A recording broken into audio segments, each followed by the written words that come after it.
This episode of the Cult Popture podcast was brought to you by our Patreon. If you want to tell us which films we should watch, get up to 2 extra exclusive podcasts a month, give us something to talk about in the post-credit scene at the end of each episode, or join us for our monthly movie club Zoom call where we discuss a film together, then please consider joining the cult and donating at www.patreon.com/cultpopture.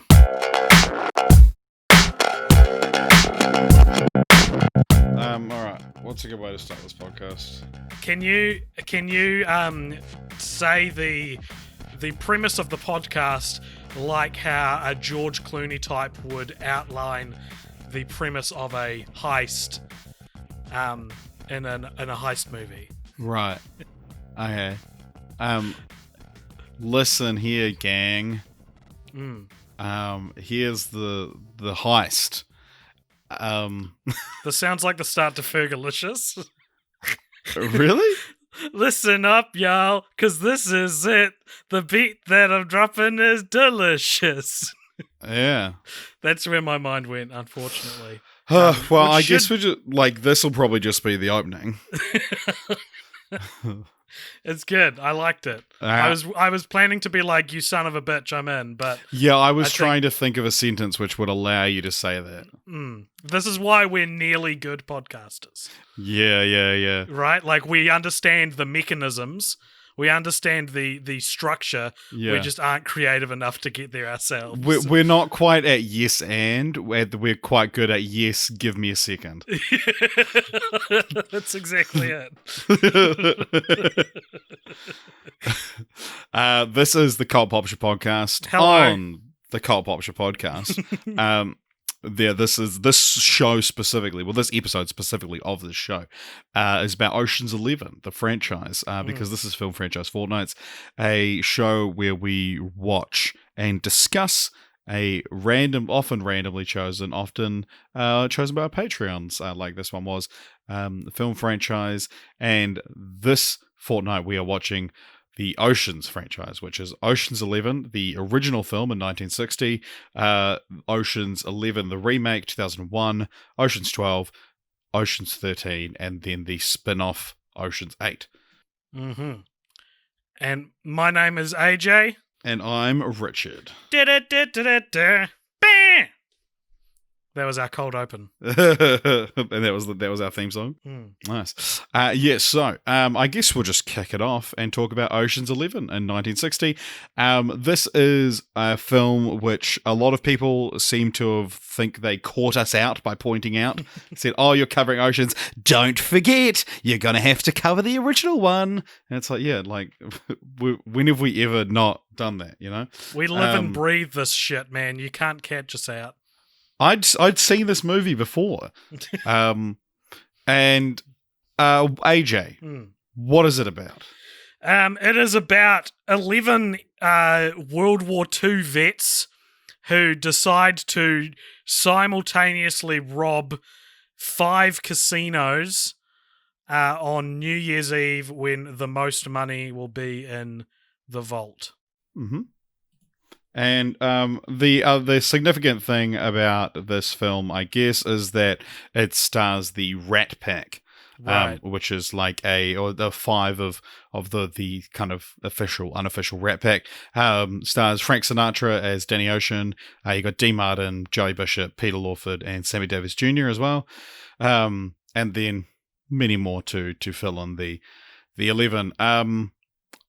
They successfully pull off the heist, spoilers, and then while laying low to so they can spend their money, they set aside a little bit of money for the widow of one of the people who died while pulling off the heist, and hide the rest of the money in his coffin, planning to dig it up later on, and then the coffin is cremated, leaving them with very, very little money, $10,000 left to split 11 ways. It's it's quite a dark ending to the film, which I was not expecting. But also what you just described and what we both just described actually is the last hour and a half of a 2.5 hour movie, because the first the last hour of a 2-hour movie, I would say, is fair. Is it not 2.5 hours? I thought it was. No, it's 2 hours and 7 minutes. Right. Well, anyway, the first hour or so of this movie, I couldn't tell you what it was about. It's setting up characters. I could gather as much as they were introducing the 11, but there's all the stuff going on, and I was like, what are they talking about? Where is the heist? Where is the heist? Where's the money, Lebowski? Very good. I think the thing about what we've experienced with like a lot of films of this era is that like they start off really slow, and there's a lot of like character introduction stuff that's just like, what, like, why do we need to see all this? Because it's a lot slower. But when the heist actually they start playing the heist, which is an hour into the film. I love it from then on, kind of thing. What did you think of the film? I thought it was pretty boring. Okay, let's here actually. There's an elephant in the room. So AJ famously has a tough time understanding heist movies. This kind of all started or came to the surface when you and I went to go see Logan Lucky together, which was actually directed by Steven Soderbergh, who directed the George Clooney Ocean's trilogy we'll be talking about in a second. And it was like, oh, cool, he's like returning to heist movies. You were super excited for it. I was super excited for it. We went to go see it together, and we walked out, and I thought it was great. And you were so upset with yourself because you didn't like it. And while talking to you about it on the way home, I was trying to like rib you a little bit about like, oh, like couldn't follow it, eh? And you were genuinely upset that like there's something fundamentally lacking inside of you that prevents you from following these kind of films like beat for beat. And you just didn't want to talk about it. Now it's podcast time, so it's creating content. So I feel like you'll be fine talking about it because otherwise it's going to be a short podcast. Well, look, it's also worth noting I hadn't really seen the Ocean's movies before Logan Lucky either. So I didn't realize this, but Logan Lucky might have been the first genuine heist movie I'd watched. Proper heist movie, yeah. So first of all, when people talk to me about Logan Lucky, I tell them I didn't really like it, but I'm wrong, and I can accept that. Right.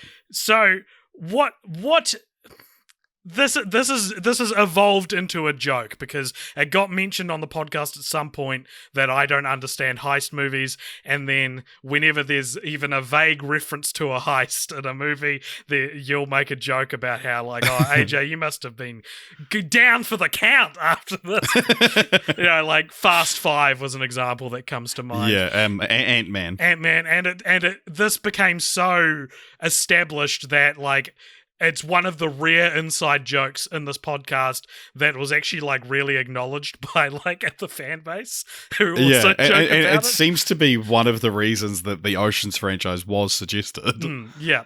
So I haven't seen Logan Lucky again since we last saw it, but from memory, now that you're a heist movie expert, having watched 5 Ocean's films, from memory, the main issue that I had with it is that because I'm not dumb when it comes to like story structure, right? Like I when I watch a movie, I'm reading the story and I notice all the subtextual tropes and things that maybe your average film goer maybe won't see, right? I'm a film tutor, so smarter than the average film goer. I would say I'm not smarter than the average person, but I'm maybe more attuned than the average film goer.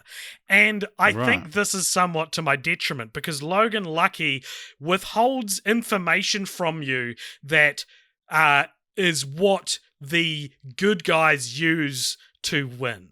Mm-hmm. And I think that is bad, or I did at the time. Right. Because and so now, having watched a few heist movies, because I remember having that discussion, you were like, it's revealed at the end that it's like, oh, he'd actually planned for this all along, but we never saw him plan for what we saw go wrong. It's not that he planned it, it's that kind of twist should be a villain's twist, not a hero's twist. Right. Like, okay, that's really interesting. It should be that you watch the hero the hero's entire struggle and see them through their wits get out of these situations where a heist, I think you'll probably agree, bad heist movies, nothing can really go wrong, because for every negative story beat, negative towards the main character, bad heist movies can very easily just place, but we didn't show you that he did this. It's essentially kids playing games and playing war right. games. Oh, I've got lava-proof shoes on. It's exactly that. I shoot you, you're like, oh well, I'm actually invincible, so that didn't kill me. So nuts to you, like that's what it starts to feel like. And I think I maybe have seen that parodied in something, maybe like South Park or something, where it's like, it like highlighted that. And I felt, at least in the time when I watched it, Logan Lucky needed to show the characters doing more, because by not showing it, it was like, it just felt like a Deus Ex Machina to be like, oh, well, Channing Tatum secretly could do all this the whole time. Right, yeah. We're spending an awful lot of time talking about a film we're not covering on this podcast, but it is, you're talking about heist movie tropes as a whole, and that's interesting. It'll be interesting to see, because that is a trope of heist movies. I think that it's like, that the hero, the plan wasn't told to you fully. And for me, it's like, fuck yeah, like, at the end of it, love it, Where are the stakes, though? If you, how can you get invested in a movie that something's going to be pulled out of a hat in the last act where they're all okay? I don't know, like, how do you get invested in any movie? With a lot of foreplay. But what? So, as well as this kind of your issue with the structure of heist movies, while watching these films, you did talk to me a little bit, like while you were watching them, a little bit about how like you found it hard. You did find it hard to follow. Like, why are they going here? Why are they doing this? And so, but I find that hard to follow in any movie. Like, that's not really. But so I want to specifically with heist movies, for the meme, I do want to talk about like rank each film on the AJ heist film understanding scale. Mm-hmm. So yeah, from 1 to 10, 1 is, I guess, Logan Lucky, and 10 would be Ant-Man, which as far as I'm aware, you understood perfectly. I don't really remember the specifics, but well, let's just say you did. Yeah. Where would Ocean's 11 1960 sit on that scale? Probably, so it's 1 to 10. Mm-hmm. I'd say maybe a 4, but again, it's an old movie that's difficult to pay attention to. And that's more the reason why. I understood when they turned the lights off in all the casinos and took the money out. Like, you're like, oh, that's why it's dark now. Why is it dark? Where have the lights gone? But as I say, that opening hour, which is too long to be what it is, I was just like, Jesus Christ, what is this movie? Like, I thought this was going to be much simpler than it ended up being. I just to get the jump, I did read the Wikipedia synopses for all 5 films, and I didn't click that the money burns in the coffin because the guy gets cremated until I read the... Really? Yeah, so I just saw it end really depressingly, and I was like, why is it ending depressingly? But again... Oh my God. See, now that is like, I would bump that down to a 2. But again, that also has nothing to do with the heist tropes. It's just an old movie I didn't follow very well. And I didn't follow this film in the same way I didn't really follow Thunderball, the James Bond movie, or any of the early James Bond movies. Yeah, okay. It is kind of reminiscent of those, but I would say... like, for me, the ending of them all, because they're all at the funeral, the remaining 10 of them, and there's a moment where they talk, they're like, what's that noise? It's like, it's the incinerator cremating the body, and then one by one, they all look at the person next to them, as the guy on the end is like, oh shit, realizes they shouldn't have hid the money in the coffin, and then it ends with them all walking down. I think it's the shot I think I put on our Instagram. And to me, like, that's such an iconic ending to the film. It's a so good ending. great. Yeah, now that I understand it, it's a good ending. I knew I could read that it was a tragedy, but I didn't understand why. I thought they'd been caught by the constable, so that they were all going to jail, I think is what I Right, assumed. yeah. The funny thing as well is that because obviously these guys were like huge in Vegas, and so a lot of the scenes for this like taking place at night were actually shot the next morning because they all had these shows in Vegas the night before, and they're walking away from a marquee that has like all of the actors' names on it. Oh, nice! Which is a nice little detail. What did you think this film has on Rotten Tomatoes? Old movies like this are hard. I would say it's probably pretty high, right? It'd be like 77. It's actually 48. 48? Holy crap! Yeah. It had hell yeah, it's boring. mixed reviews at the time. It's got 81% audience score, which I think is probably more accurate. But there's reading reviews from the time is super interesting. Bosley Crowther of the New York Times disliked the film because there's no built-in implication that the boys have done something wrong. There's just an ironic, unexpected, and decidedly ghoulish twist whereby they're deprived of their pickings and what seems they're just desserts. Which is interesting because it's like he's what like people at the time are watching the film being like, well, they did nothing wrong. Why don't they get the money? But it's like they stole a lot of money from casinos in Vegas. Like, that's a crime. Yeah, that's why the film works, because it's like this is their just desserts. Yeah, man, that's really interesting. Because you don't really think about that with heist movies anymore. Like very very rarely will movies that are either heist or like crime based put much effort into being like, yeah, they're breaking the law, but they're cool. Where it's like, like with the Soderbergh Oceans movies, it's like, hell yeah. We're stealing from a casino, and it's like sort of attractive because it's larger than life and it's these very charismatic actors. But I can understand. And it does go out of its way a little bit to explain, like, this is why we're hitting this casino specifically because there's a problem with this guy and it's like, we're just getting even. But yeah, all the reviews are like, it's another one says like, it's nothing more than a sick joke in Technicolor. It's a completely amoral tale told for laughs. This is such an old-timey review of this kind of film. Yeah, essentially. But I think as well that like the thing that first review said about it's like because it's the Rat Pack. It's like they're literally the coolest people on the planet at the time. And, you go to one of their films because you're like, fuck yeah, these guys are the man.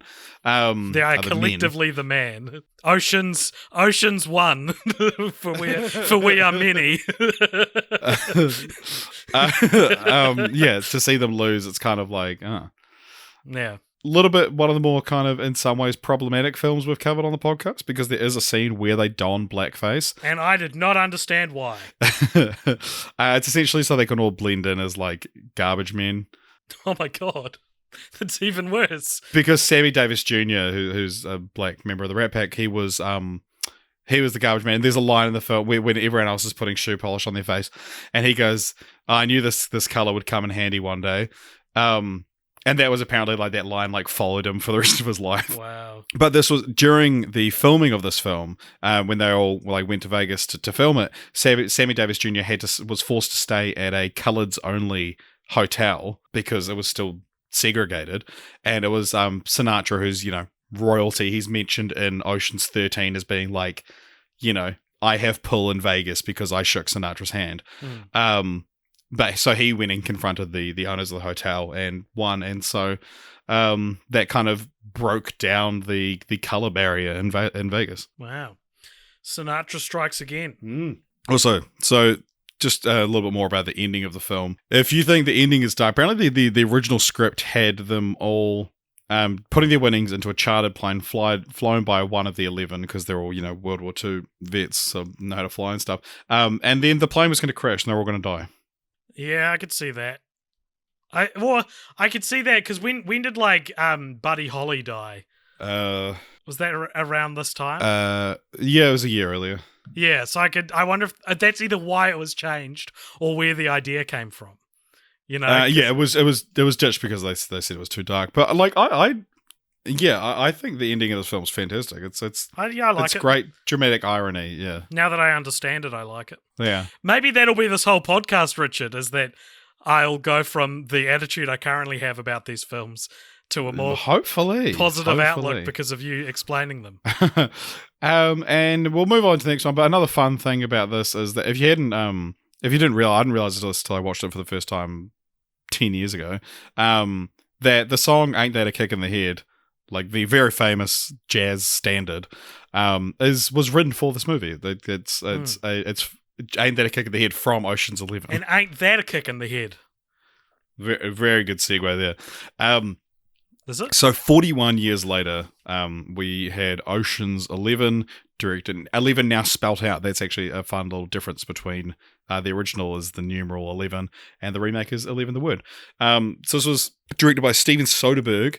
And how many of the 11 can you name that it stars? This is such a great question because I did not know any more than maybe 3 of the 11 off the top of my head. And going into this, it was like, Casey Affleck is one of the 11? I didn't even think Casey Affleck was famous in 2001. So it was very interesting. Okay, actors I can name from the 11. Let's go. George Clooney, Brad Pitt, Matt Damon, Casey Affleck, Don Cheadle, Elliot Gould, Carl Reiner. Or I might be at the end of the characters that I actually remember in the film. You got Bernie Mac as well. Bernie Mac. It's quite a big one. I remember the rest of the faces, but I don't remember the... Yeah. I don't know so you got Scott Caan, son of James Caan from The Godfather. Shaba Quinn, who's the amazing Yen, and Eddie Jemison. There you go, who's Livingston, right? Yeah, that's right. And then also round out the cast, you have Andy Garcia as Terry Benedict, who's the villain of the film, and Julia Roberts as Tess Ocean, who is Danny's ex-wife and now dating Terry Benedict. So, what is this film about? It's about a recently released convict, Danny Ocean, decides within 24 hours of his parole to rob 3 big casinos in Las Vegas. And so he puts together a team of 10, meaning, are we going to discuss this? That it's actually Ocean's 10 because he's the 11th. Yeah. And so they decide they're going to pull it off, and so they each get a different professional. It starts a lot faster than the original. And maybe a quarter of the way in, you find out that one of the reasons why Danny Ocean wants to rob this casino is because Terrence Benedict, who's Andy Garcia's villain character, he is currently dating Tess, Danny Ocean's ex, and he wants to win her back. And so the rest of the gang have made very uncomfortable by this, and it becomes this kind of tension thing where they're like, are you doing this to make money, or are you doing this to get revenge on the person who's dating your girlfriend or your old girlfriend? There's several confrontations between Danny and Tess and Terrence, and it ends with the heist going off successfully, though not what you think. Like it's there's like sort of a double twist, a bait and switch, and then what I thought was my favorite part of the film was while on security camera, Danny Ocean, who's exonerated from the heist because he intentionally puts himself getting beaten gives himself up, an alibi. Getting beaten up by one of Terrence's supposed goons. He gets Terrence to admit on security cam with Tess watching that if he can get all the money back, he'll give up Tess, based on the promise that Danny will give him the money back.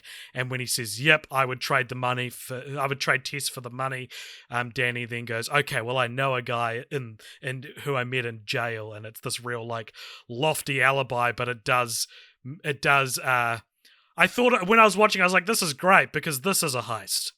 You know? Yeah. Like, this is a heist of the mind. This is a heist of emotions, and that he gets Terrence to admit that he doesn't actually love Tess that much. And another nice touch I thought was that Danny actually does go back to jail for breaking parole for a few months before getting out and reuniting with Tess, which I thought was nice because it also shows that his intentions are purely, I love you and I want you back. And I think that makes him quite a strong character and quite a strong hero. And that's what it's about. So, and what do you think is a Rotten Tomatoes? 93. 82. 82. Respectable. What did you think of the film? I liked this film, Richard. I did.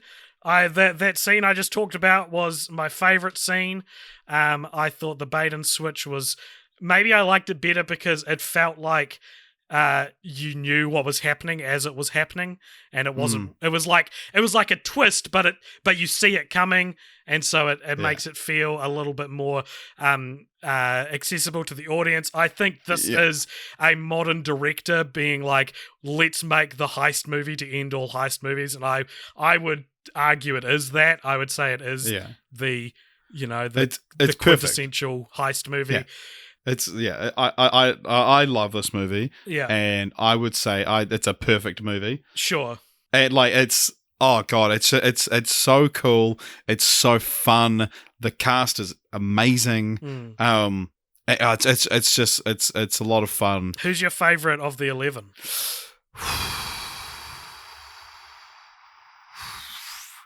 I don't know, they all shine in different ways in each film as well. Carl Reiner is pretty fantastic. He's great. And especially in the third one, though, that's when he really shines. I really like Elliot Gould's Ruben, who's the sleazy casino owner. I just thought he was real funny. He's the financier of it as well. I really liked him. He was one of my favorite actors to watch, just because he's real chewing the scenery in the way that none of the actors are really going for. Like George Clooney's playing like ultra cool George Clooney, and Brad Pitt's playing ultra cool Brad Pitt. Matt Damon's a bit varied in his acting in this film. Yeah, because he's the youngster who's trying to prove himself. But Elliot Gould is just like this slimy casino exec who's like, who's gonna fund this? So what are you doing? And it's I don't know. I really enjoyed the character. And Don Cheadle's quite fun as well, just doing a horrible Cockney accent. A famously bad Cockney accent, yeah, which right? he's admitted is terrible. And apparently he tried to drop for the sequels, but they refused. Does this not strike against your acclaimed perfection that it's got a real bad but there's stuff like that it's like... and also the fact that like the amazing Yen speaks only in Chinese with no subtitles, but everyone just understands him. And it's like, it's stuff like that it's like, it's just a cartoon. It's fun. Yeah, that's a good way to put it. But it's Don Cheadle actually isn't credited in this movie.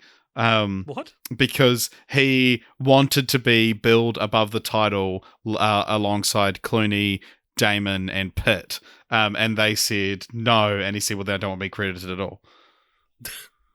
That's very strange. Yeah. But then he's above the title build in 12 and 13. I mean, it should be all 11, to be honest. It should be all 11 above the title, and then under the title with Andy Garcia and Julia Roberts. That's what it should be. Well, that's another fun thing as well. Did you notice in the credits that it says, and introducing Julia Roberts as Tess? No, I didn't. At the end of it, because like often that's the kind of thing you'll do when it's a brand new actor, which was a little joke because this was should just come off the back of Erin Brockovich was the highest paid star in the world, highest paid actress in the world, making $20 million per picture, and the script was sent to her with a $20 bill attached, with a note from George Clooney that said, "Hey, I hear you're getting $20 a picture now." Very funny. Yeah, and there's another little credits joke in the second one as well, which we'll get to when we get to that. Little credits joke. There's an entire third act based around that joke. Yeah. So, this movie, it's Steven Soderbergh describes it as he wanted an opportunity to give audiences pleasure from beginning to end, and he wanted it to be a movie you just surrender to without embarrassment and without regret. And I think he achieved that. I think this film is so unabashedly fun, and even things like you mentioned the slight against it of like Don Cheadle's accent and things like that. It's like, yeah, that adds to the fun. I see. There's a famous scene in the second one that I think does the same thing, and everyone else says ruins the film, including me. Well, I don't know if it ruins the film, but we'll get to that. Yeah. Where does this sit on the AJ heist understanding scale? Maybe like an 8 or a 9. It's at the point where it's like anything I don't understand is like the jargon of the gadgets they use to turn the power, which is dumb. It's a dumb example because I actually understood that entirely. Yeah. But that's what I mean, is it's like there are nouns I'm not fully registering, but I understand what it's about, and they really walk you through the bait and switch because they're like, this is the best part of the film, so you need to understand this. So, because what is it? Let's talk about it. It's okay, yeah, sure. So essentially, the whole thing is like there's this one vault that feeds all of the casinos that's under Las Vegas. So, and instead of New Year's Eve, it's a fight night, and because that's when there will be the most money in there because they have to have enough money in the vault to cash out every single chip in circulation. Yes. And so there's all these things about like how to get into the vault and everything like that. And so midway through the film, they build a replica of the vault to practice. They eventually get into the vault. They're packing up. You see them. They're packing up the money, and then they call Andy Garcia and tell him like, "Hey, we're stealing your money." And what they say, what you can do is either we're gonna, well, they say we'll take all of it. And if you call the cops, we'll burn it all, or we will leave half and you let us take the other half, kind of thing. So it's like you're either going to lose $80 million privately or $160 million publicly. Mm-hmm. And then he ends up like going down into the vault and then realizing that the heist has actually already happened, and the so-called live feed he was watching was their replica of the vault. Yeah. And that when he gets down there, the bags of cash that are remaining are actually like flyers for escorts. Well, that's the stuff that escapes in the van. Yeah. Because the real money was taken out of the vault by the SWAT team, who ended up being Ocean's 11 dressed up as SWAT members because they intercepted his call to the police through Livingston, the very nervous dude who's their tech guy. Their hacker, but yeah, there is the funny thing though that there's actually no way for them to have gotten the flyers into the vault. Oh wow! Could they not have? Like it's like an admitted flaw of the film that it's like, yeah, we hoped you wouldn't notice, but there's no way for them to have gotten it in there. Wait, aren't the flyers in the van though? They're in both. Right. I think because there's half left in the vault, half in the van, and all the money's taken out.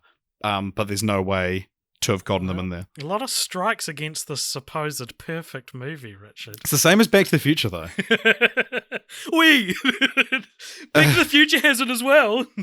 But also, and the other thing as well, that they like lift up these bags, and those bags would be so fucking heavy, filled with that much cash. Yeah. Yeah. Have you got anything else you want to say about Ocean's 11? Not really. I think it's I rated it. I think I rated it like 3.5 stars, only because like it is fun, and maybe I think I actually took it down from 4 to 3.5 just because I realized I wasn't still thinking about it, and it's like I took it down from 5 to 4.5 because I was like, AJ's gonna drag me down.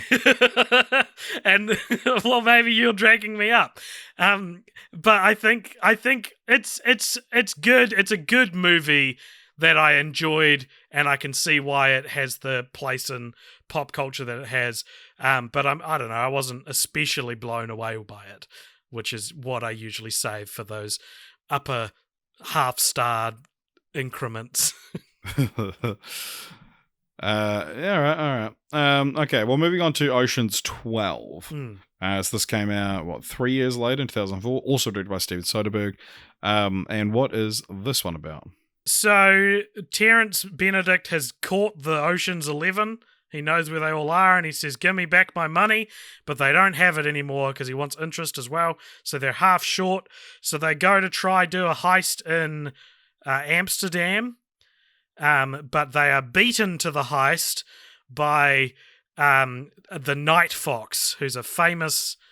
Francois Toulouse. Yeah, he's a famous, like, sort of thief in the area. So they decide, they meet up with him, and he tells them, you have to steal a Fabergé egg from this museum. If you do that, I will pay Terrence Benedict your entire debt. Yeah. And it's kind of because Toulouse is the one who told Benedict where they are, breaking the honor among thieves code. And Catherine Zeta-Jones is in this film, who is an ex-lover of Brad Pitt's character, who is now she always was a detective, so she's trailing them while also flirting with the Brad Pitt. Rusty. And Rusty, yeah. And I'm just trying to think of what happens in the end. They get away with it. Matt Damon's mum turns up, and posing as an FBI agent, and bails them out. They steal the egg, and the reason that the Night Fox is so pissed is because his mentor, who's a famously never caught criminal named the Lamarck, he once said that Danny Ocean is a better thief than he, and he didn't like that, so that's why he's betrayed them. And so in the end, they get him to pay the money back to Benedict, and then Brad Pitt takes Catherine Zeta-Jones to meet her long-lost father, who ends up being Lamarck, the man she'd been trying to catch for years, and had become the stuff of legend. That's now beats. Yeah. Do you want to talk about the First, film? I want to talk about... I was thinking about this watching it. I was like, you know how people like the 5 Hollywood Chris's? Yeah. They don't all share the name, but the original 5 Hollywood Chris's were like Matt Damon, Ben Affleck, and Brad Pitt, and this movie, like Matt Dillon and Ben Affleck could have been in the Ocean's movies, and I'd have been like, yeah, that's right. Yeah, it's like they're the 2004 equivalent of the Rat Pack. Yeah, right. There you go. Well, maybe I guess that explains that. But I just not officially. I'm yes-anding you. Oh, right. Okay, I thought you were saying, AJ, everybody knows this. You don't understand heist movies. You dense motherfucker. So there is the scene in this. There's a scene in this which I would put up against something like the gymnastics scene from The Lost World and similar movie-ruining scenes. Though I do. See, whereas I would put it up against like Al Pacino by the lake at the end of Godfather 2. I do want to say though, I actually overall thought Ocean's 12 was very messy and not very good. We'll get to that in a sec, but explain. Okay, so the scene is basically they get made and they get put in prison, and the only ones not in prison is like Don Cheadle, Matt Damon, and one of the other guys. I think one of the brothers. I think it's Scott Kahn. And they're trying to figure out what to do, and Matt Damon's idea is to get Tess Ocean involved and get her to sneak into the museum. Making her the Ocean's 12th as well. Yep, that's true. Get her to sneak into the museum and steal the egg under the guise of Julia Roberts. Now, why is that significant? Because she's played by Julia Roberts. And so there's a scene earlier in the film where Matt Damon goes, have you ever thought about how Tess kind of looks like? And Brad Pitt's like, no, we're not talking about this. I'm not allowed to talk about this. And it's such a, like, I knew this was in the movie, like, before I'd seen it. But, like, watching that for the first time, it must have been so tantalizing because I play it up that Tess looks like someone. And it must be so tantalizing to be like, who's it going to be? Who's it going to be? And then when they reveal it's Julia Roberts, you just hear a pin drop, man. It is so stupid, Richard. It is so... I fucking love it. It is so bad. It is so unashamed and stupid and bad and like infuriatingly movie ruining, Hilarious. in my opinion. So for me, it's like I find it so funny. And like it's like we said about the first film, is that like you've got Don Cheadle's accent, you've got this language barrier that's non-existent. And it's like, yeah, this is the kind of movie to do that in. And she runs into Bruce Willis, playing himself. The performance of his career. Yeah, who actually had to pull out of playing Danny Ocean in the first one, by the way. Wow. Which would have been a much worse movie, I imagine. But yeah, I just love that whole sequence. And there's like, it cuts to a new scene, and Matt Damon's character is explaining to Bruce Willis like when he worked out the twist of the Sixth Sense, and it's like, like for me, it's so within the world of this film, and it's like there's this kind of joke is done in a lot of like movies and TV show, but this is like when it's the biggest plot point. Normally it's just a throwaway line of dialogue or something. Yeah. Is that the plot is contingent on the fact that Julia Roberts is a character in this universe. Yeah.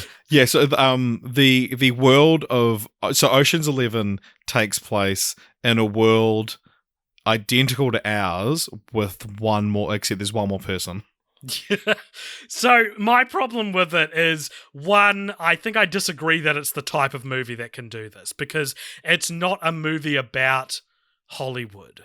It's not a movie about actors, and it's not a movie about like celebrity. And so it came out of nowhere from like, it's certainly more interesting than what I think I probably would have guessed it would be when they're saying that Tess looks like someone. Like, I was expecting it. I'd seen it before, but I could see myself, having never seen this, expecting it to be like, she kind of looks like da-da-da's ex-wife, and we can make her pretend that's her.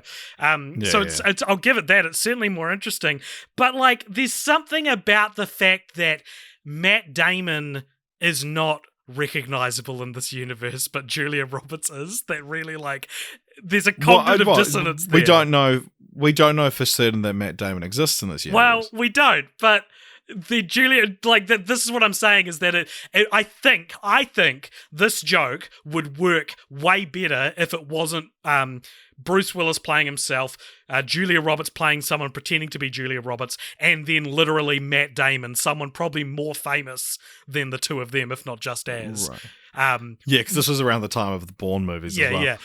I think maybe that scene would be easier to swallow, and it wouldn't be so preyed upon by critics if they'd used like Scott Caan or the guy who plays Livingston instead of Matt Damon. Scott Caan, like, you look like a young James Caan. Maybe that could be a joke. Maybe when they're like, you look like Julia Roberts, she'd be like, well, you look like a young James Caan. But I think that's part of it for me. Is and then they usher him through the hotel, being like, everyone, it's young James Caan coming through. I think that's a problem with it, is that it needed to be played off against one of the less famous faces in the movie. But because it's Matt Damon, it's like, you're telling me they're like, oh my God, it's Julia Roberts, it's Bruce Willis, but they're not. So that's Matt Damon's fame ruining another movie scene, because in Saving Private Ryan, when you're introduced to four people who are supposed to be unidentifiable as anyone, and then the fourth one is Matt Damon, and it's like, well, obviously this is Private Ryan. Guess we're putting him on the poster now with all the other floating heads. So I think it's not unreasonable for me to just plumb think it's stupid as well. I think I'm sure a lot of this is you saying I didn't like Logan Lucky, but I'm wrong. I love the Julia Roberts scene in Ocean's 12, but I'm wrong. That's very big of you to admit that. So that's not the only thing I didn't like about the movie, though. I think. Shall we do my scale of understanding? Yes, please. And then we have to do the Rotten Tomatoes score. Oh, yes. Okay. So I would say this is maybe a 5. There was a lot of this movie I was not following. There's a scene early on where they go and meet with a character played by Robbie Coltrane, and the joke of the scene is that Brad Pitt and George Clooney know how to talk to him, but Matt Damon doesn't. Great scene. I was like, what the fuck is anyone saying in this scene? So I think in that scene, Matt Damon is the audience surrogate, and he's thinking the same thing, but he's forced to say something at one point. But the things they're saying are so like specific. They're like George Clooney says something about like if animals celebrated or if animals were more morally conscious, they would celebrate Halloween and Thanksgiving on the same day. Yeah. What is he talking about? Is it like code for something? Yeah, like that's the whole thing. Is that the entire scene is spoken through code, and Matt Damon before it, because his whole thing is like, I want to be a bigger part of this. And when he said, I've just come off doing Bourne, can I like just have a real small role? Steven Soderbergh was like, no, that completely betrays your character, and gave him quite a big role. But he's like, I want to be part of things. I think I'm ready to go to this meeting. And they're like, okay, these are the rules. Do not look at him. Do not speak unless you're spoken to. Even then, don't speak, and all this stuff. And then he's like put into a situation where he has to respond, and he hasn't understood a word that's been said. And so he just comes out with something, and then it obviously pisses off Robbie Coltrane, and they get out, and he's like, what did I say? Like, you called his niece a whore. She's 9. What is wrong with you? That's such a like overdone joke, isn't it? Like the mistranslated thing. But then also, like, I think part of the problem, like if the things they were saying was like, the last train stops at midnight, like more classically Riddle-esque things, I would have got it. But talking about animals celebrating Thanksgiving and Halloween, I was like... It's funny. I was it's like, good writing. What is this? Did he make this up on the spot? And then when he asks Matt Damon to say something, shouldn't the characters in the scene cover for him because they know he doesn't know what to say? Like... is that not like that? They treat it with such they treat it like they're pranking him, but like well, that's the thing. Like, yeah, they are. But doesn't the whole like heist depend on this meeting going well? I don't know, mate. You're trying to pick holes in it, and as soon as I say something legitimately like confusing in the movie, it's like, nah.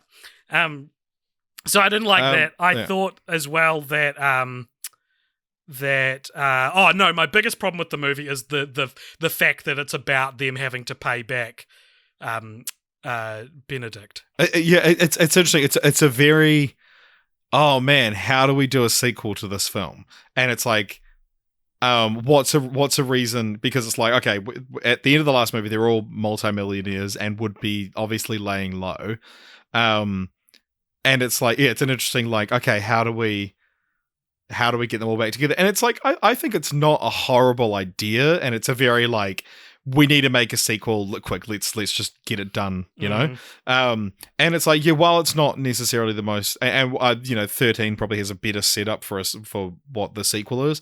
I think, I like the idea that it's like, let's just reset the first film, and again, it's like any other kind of movie. I would be, you'd be pissed off by this, but it's like, it's one of those movies where it's like, fuck it, like it's such a good cast, and like the reason that this franchise works is because the cast have such great chemistry, and because they're like every one of these films are like chemistry machines, like George Clooney, Brad Pitt, Matt Damon. You could put those guys opposite anyone, and there's like this electric chemistry, but then you put like 2 or 3 of them together, and sparks fly. And so I don't mind a little bit of like pulling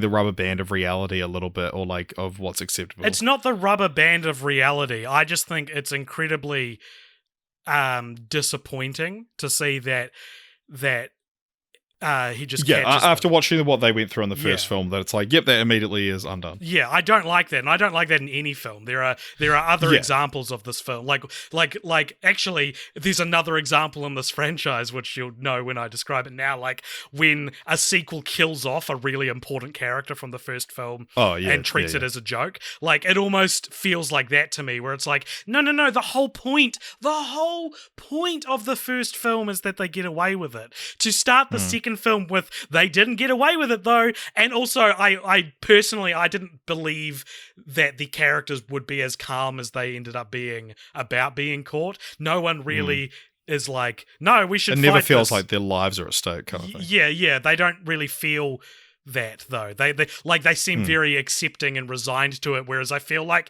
the Danny Ocean from the first film would be conducting a scheme how to get out of it, but instead they're conducting a scheme of how to actually pay him back. And I didn't like Yeah. and I thought that I like the idea of having a B story about them being chased because they're the famous Ocean's 11, but I don't think it should have made up the inciting incident of the film. I think by and large this should have been a separate heist, or maybe one. And going international makes sense as well because you know they're on the US's radar. Yeah. And I really think this is where the first kind of turd is thrown in the spaghetti sauce, Richard, to use a famous idiom.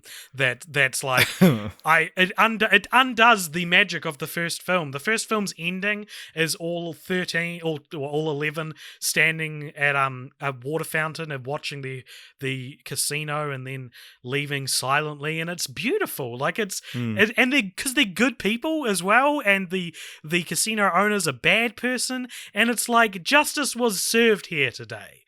You know, they got away with it, and it's so important to the magic of the first film that starting the second film with "whoop, they got caught" is so lame. It'd be like if they made a sequel to like Casablanca or something and was like, "Let's get Rick and Ilsa back together."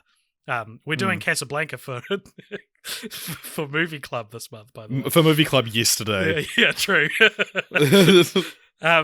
So, like, yeah, that's.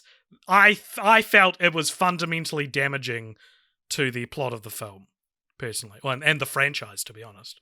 Interesting. One of the what do you think is in Rotten Tomatoes?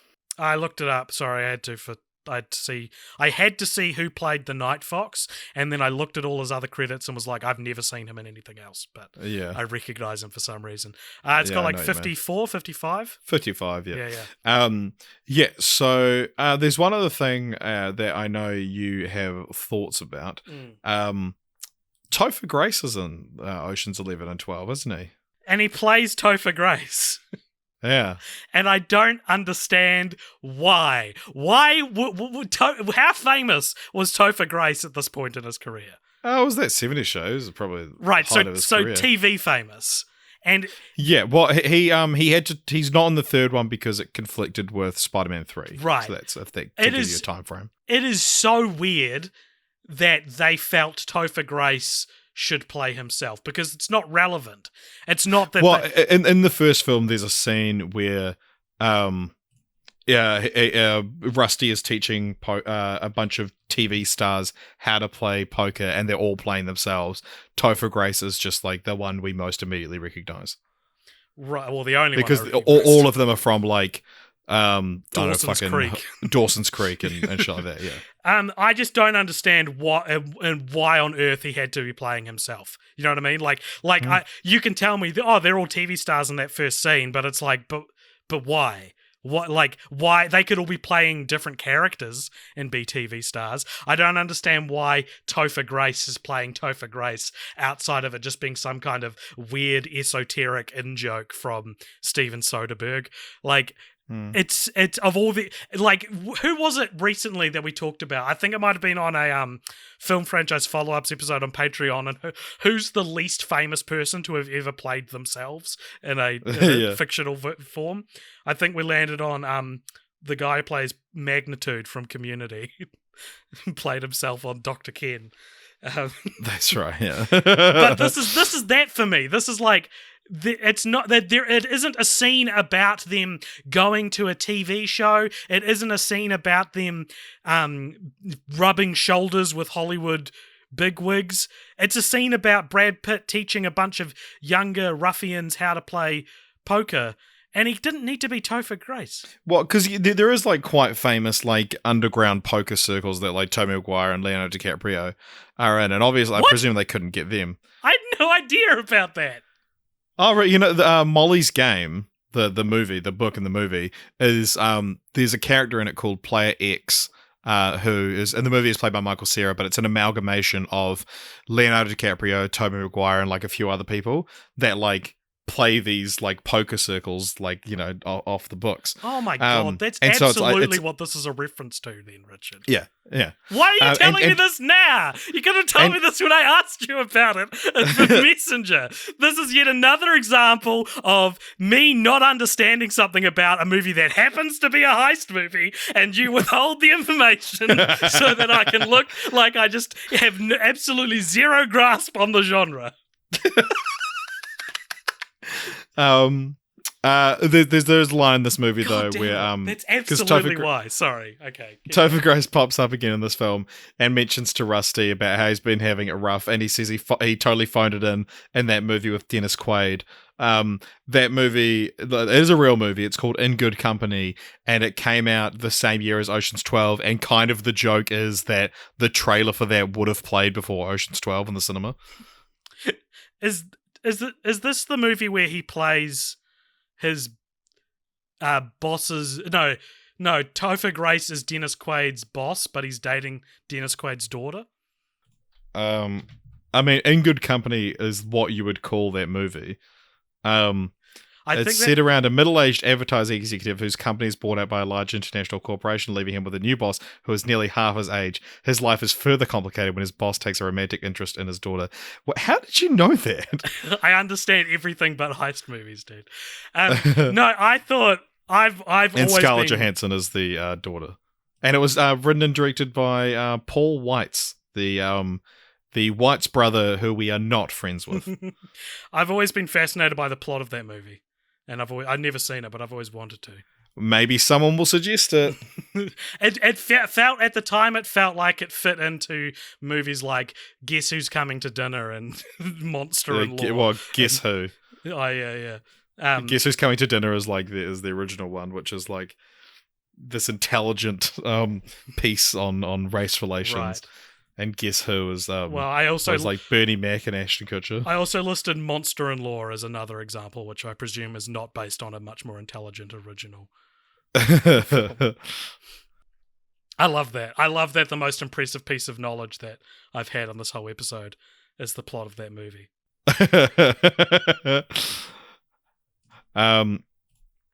All right. Anything else to say about Ocean's 12? No. I would say that I can admit that this is like the worst one, and I can definitely see why other people think it is.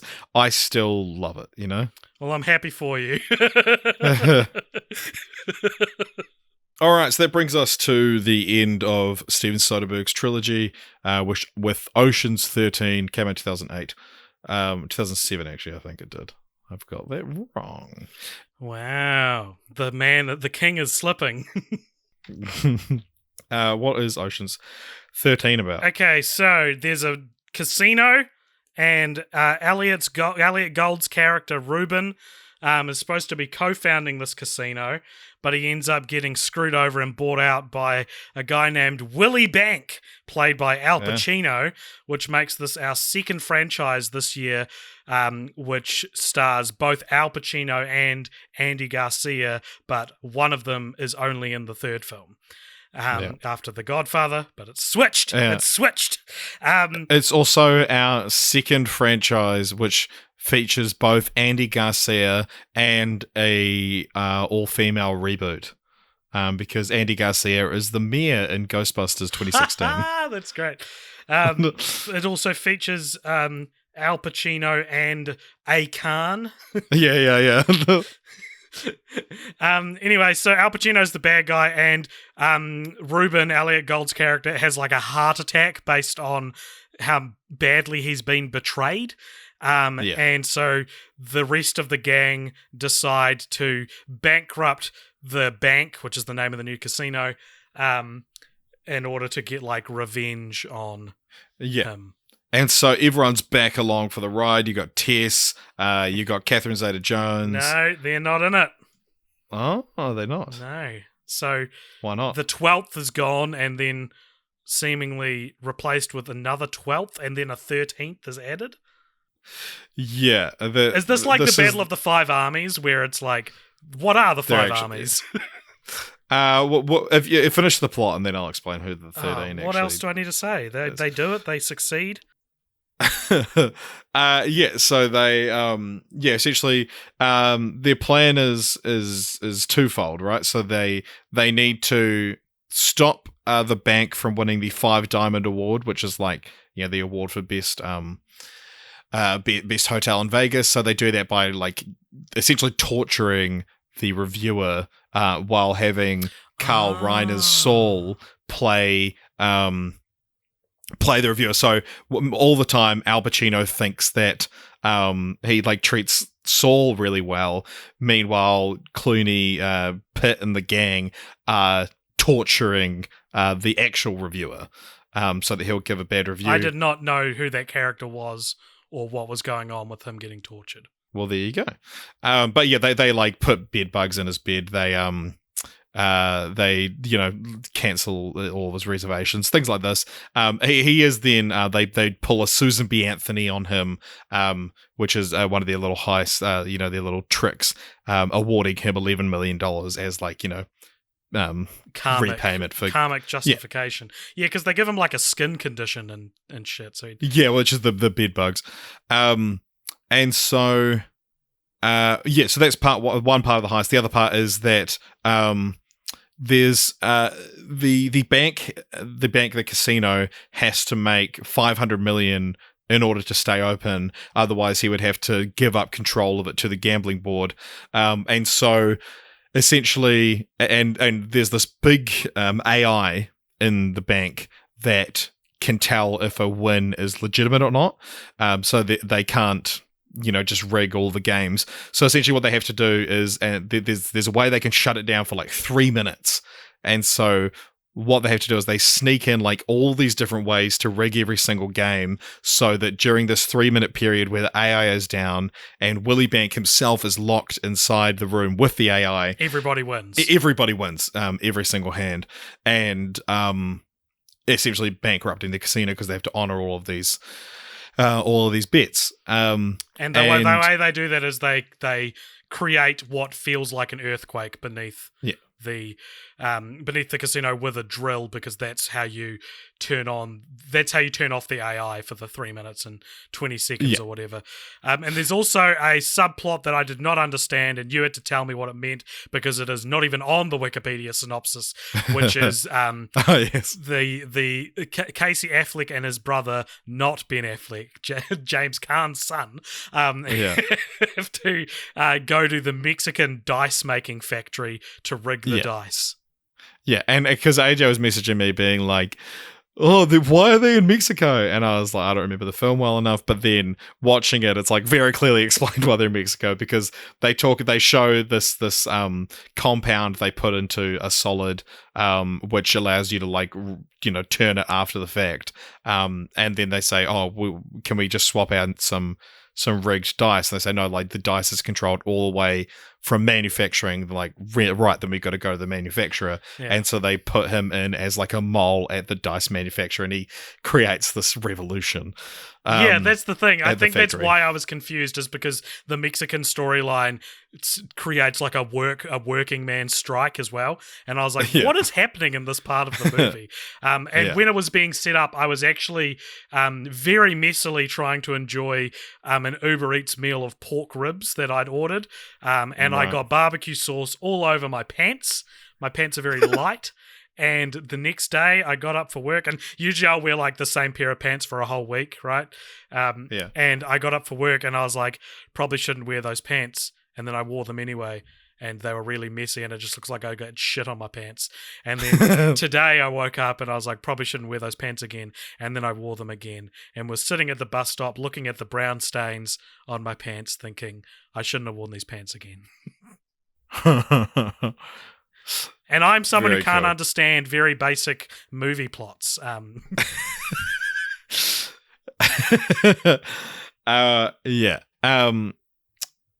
so the thing about the drill that you mentioned, it's the drill that bore the Channel Tunnel that from the French side, right? And the drill they had breaks down, and they have to actually buy a drill, which is going to cost a lot more money than they have. So they end up having to recruit Terry Benedict to finance the rest of to finance the drill and get him in on the operation. And he says, well, I want you to steal the diamonds as well, the 5 diamonds awards. And so now that's like another complication they have.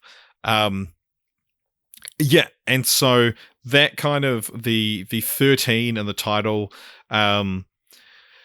if you include Roman, who was Eddie Izzard's character, who was introduced in the last film. He's like the kind of tech genius. Right. If you include Roman and Terry Benedict, you get Ocean's 13. Or you could also swap out Ruben, because he doesn't technically participate in the heist, for Bobby Caldwell, who's Linus's dad, to make the same number. Yeah. Very, very weird that they don't... Yeah. If I was writing these movies, I would be like, distinctly, this is the 13. Yeah. There's a scene where there's all of them, yeah. Right, is there? Like... Well, no, I would right. Yeah, like I'm saying, I like would you would write a scene where it's there's one shot where you can count every single person, and that's your 13. I would release character posters with a number next to, yeah, which yeah. I feel like happened for Ocean's 8, maybe. Yes, that feels like I something think so, that yeah. happened. Even though Ocean's 8 is maybe even less distinct. Yeah, with Ocean's who the numbers 8 is Ocean's 8 is a spoiler. The title. But I just realized now I forgot to mention the fun credits gag in Ocean's 12. Oh. After the whole Julia Roberts scene, Julia Roberts is credited in Ocean's 12 as introducing Tess as Julia Roberts. Nice. Pretty funny. But very fun. But yeah, Julia Roberts, Catherine Zeta-Jones didn't return for this film. I guess, conflicting schedules or whatever. But it's explained away at the start when they go, oh, isn't Tess and Catherine Zeta-Jones coming? And George Clooney says it's not their fight, and that's because this is more personal stakes, and that someone screwed over one of the 11. Man, I find it real funny that you said Tess and Catherine Zeta-Jones when the rules of the Ocean's 11 universe, it could absolutely be Catherine Zeta-Jones as a character you're referring to in the film. I think that Terrence Benedict being the 13th is bad. Discuss. I think it's the best part of the film. You discuss. I think he's like Captain Barbossa from Pirates of the Caribbean, where every subsequent inclusion detracts from how good of a character he was as a villain in his original appearance. I just think Andy Garcia is so good in these movies, though. He's not on the level of Barbossa, but yeah, like there's the moment in the second one where he's like hunting down all of them one by one, and one of them is doing stand-up comedy, and he gets off stage and Terry's waiting there for him, and he's like, oh, well, I appreciate you letting me finish, because he was totally bombing his set, and Andy's just like, you're a funny guy. It's such a great delivery. And then at the end of Ocean's 13 as well, Danny donates Terry's share to an orphanage, and so it's like millions of dollars, because he kind of screwed over them in the end, and he's like, well, hey, you got your money, but I just took care of donating it to a charity for you, and he's like, if you want it back, feel free to go down there. And then it cuts to Terry Benedict on Oprah explaining like why he felt so moved to donate to these children. And Oprah was previously established in the film as being like an emotional core for Danny as a character. yeah. He's caught crying while watching it. Okay, all right. Let me pedal back. It's not that it's bad. It's in it. I wish he wasn't in 12. I think as I said with 12, I think that movie and the franchise is somewhat unable to recover from the ending of 12, from the plot of 12, and so by having like maybe if he wasn't in 12 and then he's in 13 again, that would actually probably be more impactful. Okay, yeah. Do you know what? Because this is actually an interesting thing. Because this is how I obviously remember him being in 12, but this is how I remember 13 happening. Is that you have the 12, you know who they all are, and then there's a scene where they're like, we need Willie to, we need Bank to get this game on his floor because we can easily rig it. And they're like, well, how are we going to convince him to get a game he's either just seen on his floor tonight? And then they go, well, I know a way. And then Andy Garcia walks in and he says, I want to buy this. And so Willie Banks like, no, fuck you. I'm buying it. It's going on my floor tonight. And I remember that being as him appearing in the film for the first time. It's not, but they already know that they've been working together. But if it had been that point happened earlier, and you're like, oh, there's only 12. Who's going to be number 13? And then it's like, oh shit, they're actually working with Terry this time. That would be a great reveal. I still just love the thematic idea that he becomes number 13. I get it. I get that. A part of me is like, nah, he should be gone to the dogs at the end of 11. You know, I think 11 is more powerful if Terrence Benedict's life is like ruined fundamentally from the actions of the main characters. But you are making sequels, so it's not a bad idea. I just think it's having him be in there with the context of 12 behind it. It's like, why would you want to see this guy again?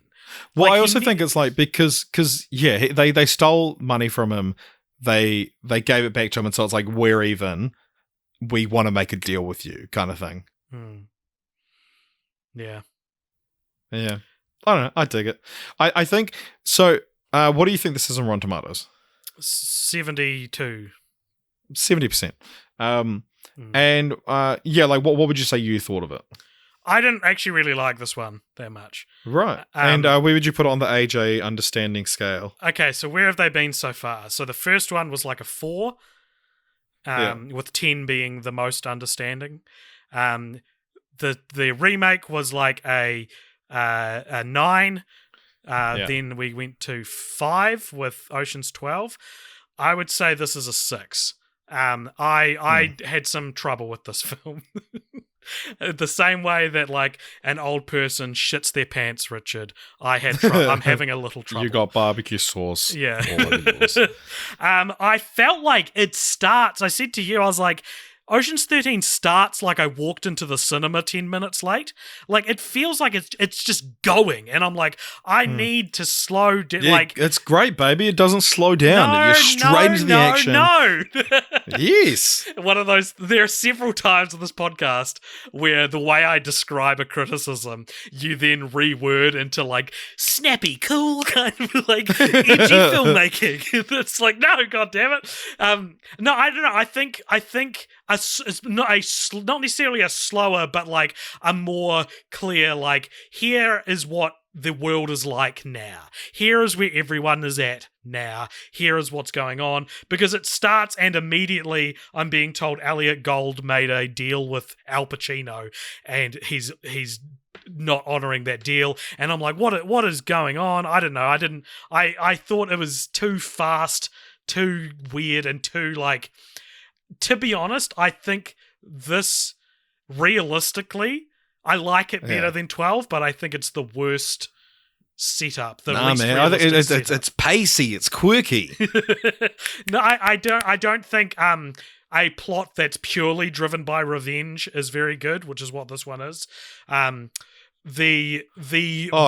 from Mr. Last of Us 2 fan. Last of Us 2 has got heaps of other things rounding out the revenge at the center of it. Revenge can be at the center of the story. Ocean's 11 has revenge at the center of the story, but it's made up of like, you know, it's buried beneath we're just trying to get rich. And in fact, the creamy, the cream-filled revenge center of Ocean's 11 is what makes that film so good, is that it becomes personal and it's a little bit sexy, you know, it's a little bit romantic. It's like, oh, it's emotional now. It's not just dudes stealing money. It's got like human error can now be factored into the decisions of the characters.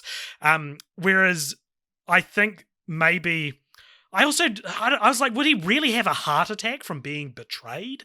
He also nearly got killed by Terrence Benedict in the previous movie. He is old, but he's not even the oldest member of the original 11. Like, that's another thing. He's not screwed over. Surely Carl Reiner's character should have been the one who has the heart attack. I don't know. Oh. I found it messy. I thought it was messy. I think it's clean. There's a subplot where Matt Damon's character dons a disguise to seduce, well, not to seduce, but happens to seduce one of the like Al Pacino's assistant, and he's wearing this fake nose, and it's the most ridiculous looking thing. And I was like, oh god, it looks so silly. I did like who's the actor who plays his dad? Bob Einstein. Bob Einstein. What a treasure Bob Einstein is, man. Love seeing Bob Einstein things. Yeah, he died a couple of years ago. Yeah, he passed away. Yeah, unfortunately. Yeah. He's Albert Brooks's brother. Do you know that? I did not know that. That's awesome. That's yeah. Cool. Albert Brooks's birth name is actually Albert Einstein. No shit. Yeah. I went to high school with a Neil Armstrong, and I told everyone that fact whenever we'd meet new people. So I actually went to primary school with him, and we grew up through primary school, intermediate, and high school. His name was Neil Armstrong, and he kind of looked like a young Jim Carrey, like a child Jim Carrey. And was a bit of a rascal. And I remember walking home with him once from primary school, and I was like, "Why'd your parents call you Neil Armstrong?" And he's like, "I didn't even realize till like a week later." I feel like I've heard this story, but not from you. I feel like I've heard it from someone else. Hey, he was a big player in Christchurch. You probably ran into a mutual friend. Yeah, he probably told me himself. Shout out to Neil if you're listening, which you're not. Although I did just say someone's full name on a podcast, and I can't exactly censor it because the whole point is that it's a famous name. Anyway, so Ocean's 13, 2 thumbs up. So out of 5. Ocean's. Sorry, 2 thumbs up out of 5. I have 5 thumbs. Okay, so 11 years and 0 days after Ocean's 13 came out, Ocean's 8 came out. Yeah. In 2018, directed by Gary Ross. What's this one about? So this is set sometime later.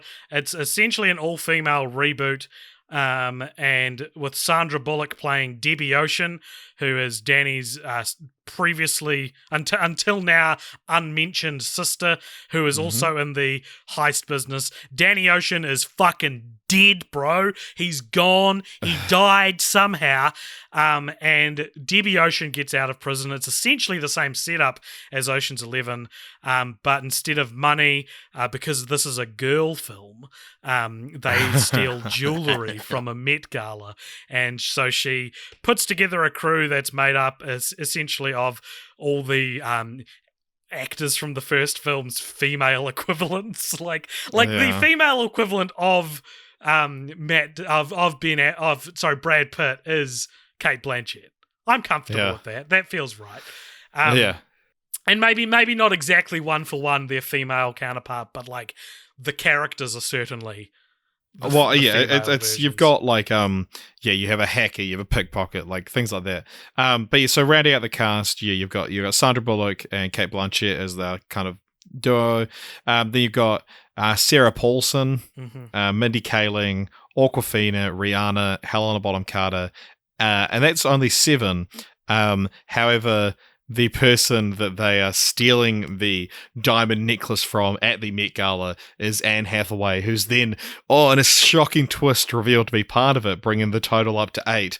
Do you reckon? So it's like, well, obviously this was going to fucking happen. But then they also get help from the amazing Yen. Yeah. Which means that there's 9. Yeah, and Ruben Elliott Gold shows up, meaning that Ruben lived longer than Danny Ocean. My biggest problem with this movie is that Danny Ocean's dead, by the way. I'll get that out of the way. Yeah, this is one of those things where we talked about before, that it's like, this isn't just I don't like what you've done, this is a narrative mistake. It's a narrative mistake because it's too sad and the movie doesn't dwell on the sadness of it at all. Yeah, the movie is set up for George Clooney to appear in the final scene. It is insane that he doesn't. Spoilers going to the end of the movie. It goes through all of the 8 and like, what are they doing now? And Sandra Bullock's the last one, and she makes a vodka martini at the gravestone of Danny Ocean, and she goes, "You would have loved it." And the Wikipedia summary says she makes a vodka martini next to Danny's grave and is content in knowing that he would be proud of her. And it's oh yeah, I would really love to see this apparently sentimental brother and sister relationship that this is the first I've heard of. You know what I mean? Show me them being brother and sister, for God's sake. It needed, because you see a photo of Danny Ocean and it's like, yeah, like you say, it is just too sad that it's like that he's not in it. Give me any other reason, or like all it needed is when she says you would have loved it, just have like footsteps approach behind her. I don't even need to see a shadow. I just need to hear footsteps. Yeah. Am I misremembering, or earlier in the film does someone say, "Are you sure he's dead?" And she goes, "No." Yeah, no. According to like IMDb, it's like it's a running joke throughout the film whether or not he faked his death. Elliot Gould does refer to like he did something or said something, and it's like, why would he be talking about Rusty in this situation? You know, right? Yeah, and it's sort of like It's one of those things where like they're trying to give themselves wiggle room for Oceans 9 and 10 to be like, we were always planning that he would be alive. So anyway, after they steal the necklace, which is a pretty relatively entertaining heist sequence, I thought. The last half hour of the movie is like, oh my god, we've only filled up an hour and 10 minutes. What are we gonna do? And so they introduce James Corden as a insurance investigator and looking for this necklace, because it's like this $1 million necklace. It's $150 million. Yeah. It's the same stakes as the first film, essentially. That's fine. That's cool. And I do like you kind of like, oh, it's a girl. Like, I like that it's like, for lack of a better word, like a girly heist. That it's like we're hitting the Met Gala and stealing a necklace, but it's still like the stakes are still just as high. There's also a really good line before they do the where they're putting together the team and they don't want to get a guy in, and Debbie Ocean says, she's like, because hymns get noticed, hers get ignored, which for the first time is something we want. And I was like, cool. That's cool. Like, that is it's a like a narrative reason why the team needs to be all girls, and then they get a guy in anyway. Yeah, which is weird. Anyway, James Corden turns up, seemingly investigating it, but then also through the 2 points I'm going to knock this down to on, from a 10 out of 10 understood it to a 8 out of 10 understood it, is like he's introduced half an hour before the film ends. Within 10 minutes, he's met with Debbie Ocean and is like, I'm actually on your side. Just give me something to give my bosses. Yeah. And I was like, what? Why? Surely you turn this into a catch me if you can kind of situation. Well, yeah, I think it is a bit of it's a we're not so different, you and I situation. Would you agree it's not very well pulled off, though?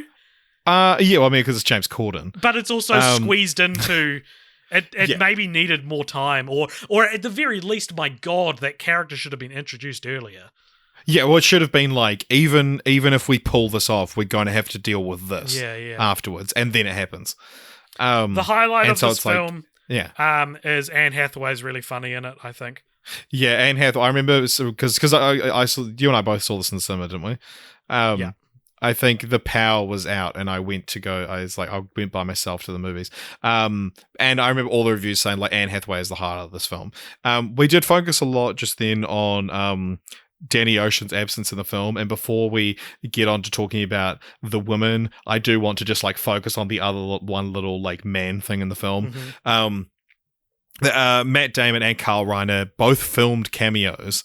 No shit. But Carl Reiner's was left on the cutting room floor because they were like, oh, we need to like it was like a story reason kind of thing. But Matt Damon, did you know Matt Damon was cancelled and there was a petition to remove his cameo from the film after the Me Too movement? He was cancelled?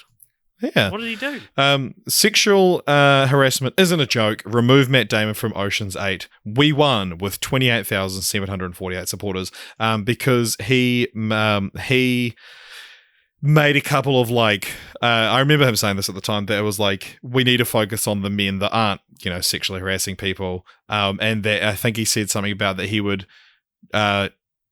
like, because like, will you not work with anyone who's been accused of sexual assault? And he said that it would be a case-by-case basis kind of thing. Okay. And so, yeah, he filmed a cameo for this, but was removed. This is one of those situations where, like, my gut reaction is, like, I kind of understand where he's coming from, but then the other part of me goes, I'm nowhere near the victim of this situation. Yeah. So what is my opinion on Well, it? it's one of those, like, I understand where you're coming from, but just, like, think about what you're saying and when you're saying it. Yeah. Interesting. Okay, well, there you go. It sounds like it's all blown over, so he can be in the next one, maybe. The woman in this film, yeah, Anne Hathaway is fantastic, and so she's playing like, you know, a kind of self-obsessed celebrity, and almost like a loved-hate kind of thing, and like, because people have this weird hatred for Anne Hathaway, so it's like, it's good casting that she can kind of like live it up and be glamorous, but you're also kind of like, oh, you're such a diva, you know. I love Anne Hathaway. I love all the actresses in this film. It's like, it's a fantastic cast. I would say is maybe a little bit wasted in some parts. I remember when it was first announced, and it was like starring like, oh my gosh, like Cate Blanchett, Sandra Bullock, and then it was like Awkwafina. I was like, who the fuck is this like Awkwafina, like thinking that she's like can play ball with the big dogs? And now she's like one of my favorite actresses, and is one of those kind of, I'm excited for any projects that she signs on to. And I don't think I liked her when I watched it the first time, but now that I like Awkwafina, I was like, yeah, she's the best part of the film. I think, so it's funny to have a movie that has Cate Blanchett, Sandra Bullock, Helena Bonham Carter, and Sarah Paulson all in it, because I feel like those are the actresses that feel like they all compete for the same role in a movie. And you read an IMDb trivia that's like, while Sandra Bullock got the role, these three others were that's a good point, because they're probably actresses that like respect each other a lot but don't really get to work together much. And so like I can imagine, and that's the thing about these films, is that like there's just this sense of fun in all of them, and it's like, and especially Ocean's 11, the remake, the 2001, it's like, God, this must have been so much fun to make. And like, because it's such an insane cast of like all these A-listers, that to get them back together for like these for two sequels is like, yeah, they must have all really loved making it. And I think Ocean's 8 like is maybe, I wish they'd just let them, like, Anne Hathaway is clearly having so much fun. But when you've got Cate Blanchett and Sandra Bullock trying to be the kind of like suave, we don't really care, we're not emotionally invested, just wisecracking, which is like George Clooney and Brad Pitt have built their careers around that, but it's like, I know you're just trying to do that, but it's like, just let them be them, you know? Yeah. I will say this is probably my second favorite one in the franchise. I think that it's the third 12 and 13 feel too weighed down, whereas this has the freedom of being its own thing a lot more. I think the last half an hour is pretty woeful with both with James Corden coming into it, and the way the Anne Hathaway joins the team is handled, I think is kind of weird and confusing. Like, there's no... again, this is one of those things which you might come out and say is actually good filmmaking. I feel like there needs to be a scene where... we need to see the scene where she confronts Sandra Bullock and goes, I know what you're doing. Like, the first we see that she's joined the team is her walking into the base and being like, I want a cut of the money or whatever. And it's like, okay, this can still be a twist, but I feel like it would be more powerful if we saw it as sort of like a caught you out kind of situation. I get what you mean. Okay, good. But I disagree. No, I mean, it could have been done through flashbacks or whatever, but one thing I do want to that I noticed about this film, because I think this was something that, while watching it in the cinema, I was like, something just doesn't quite click with this film that did for Ocean's 11 with me. And watching it this time, I think I realized what there was. So we're introduced to Sandra Bullock coming out of prison, and then she goes to some kind of shopping place, a store, and picks some stuff off the shelf and says, I want to return these. And they go, well, you can't if you don't have a receipt. And she goes, fine, I'll just keep them. And, pulling a little con, and then she cons her way into a hotel room. She's got all these bags of things that she presumably conned. And it's almost like a Killing the Cat opening. Because right. Yeah. when Danny Ocean, we're introduced to him, and it's like he just got out of prison, and it's like, I want to pull this big heist because I've got something to prove. And he's like an underdog. You get on his side. Whereas like meeting Debbie Ocean, we're just like, well, you're kind of just like, you don't need any of this stuff, and I don't know you, and so it's like. The first job that Danny pulls is like, you can get behind why he wants to do this, why he wants to do it to this person, whereas like with Debbie, it's like it feels like they're like, we need to show that you're a crook, and so there's no sense of like justice to it, I guess. There's the same complaint as the original from that critic. There's what is Debbie Ocean's character arc? Like, granted, what is anyone's character arc? What's Danny Ocean's character arc? But at least there's emotion in his story. There's emotion in his ocean. Nice. Whereas, I can understand that. I think that they sort of have flat arcs, and at least Ocean's 11, they have flat arcs where it's more about the characters around them changing based on the main character's actions, whereas Ocean's 8 maybe doesn't even have that. Yeah, it's like, and like after all this, it's like, this is a good movie, but I wish it was great. Like I would love to love this movie as much as I did with 11. There was kind of some backlash to this film, or like from the actresses in the film, when it came out, and got kind of a lukewarm response. And there was a lot of like, it's because all the critics are male, there's no diversity among, and it's like white men don't enjoy the film, and they're the only ones reviewing it. But like the kind of, it's like it's still at 70%, or it actually is 69% on Rotten Tomatoes. It's like the general consensus is like, this is pretty good, and so I think to come out and be like, it's because of sexism is like maybe a little bit like, obviously that's going to be a thing. You look at the Ghostbusters reboot, but I think it's like your reception was, I think, as deserving as the film is. Like, it is a flawed film. It's more good than bad. I think it's not perfect. The problem is that 100% of the time, sexist reviewers are part of the equation, but not 100% of the time is the film actually still a good film. Yeah. But I mean, I think like 69% on Rotten Tomatoes, I think, is pretty fair for this film. 69. We got him. That's the sex number. The sex number. We got him. It's an interesting film. Of the all-female reboots we've seen, this is probably the best one. How many even are there, though? Well, they talk about them all the time. Yeah, right. That's I thought about this recently. It's like there's Ghostbusters, Ocean's 8, and American Pie Girls Rules. Like, what other? It's such a ubiquitous term, the all-female reboot, but I can't think of it. Yeah, there's so many. It's more like there's so many planned. It's more like the concept was introduced with Ghostbusters, which failed so spectacularly that they're like, well, Ocean's 8's already in development, but maybe let's pump the brakes on anything else. Yeah, or what men want. There you go. Yes, just as much of a splash in the pond as Ocean's 8 and Ghostbusters. No, like Ocean's 8. Like when all's said and done, I would Ocean's 9. I'll be there day one. Day one. Yeah. Do you reckon? Well, if I'm not working. Do you reckon we'll get an Ocean's 9? Because it's conveniently set up to do a trilogy of 8, 9, 10 before encroaching on 11. Which to me is like I think is like the biggest flaw of the film, is that it's like it's almost arrogant to start at 8. Apparently, like Mindy Kaling discussed in like a book.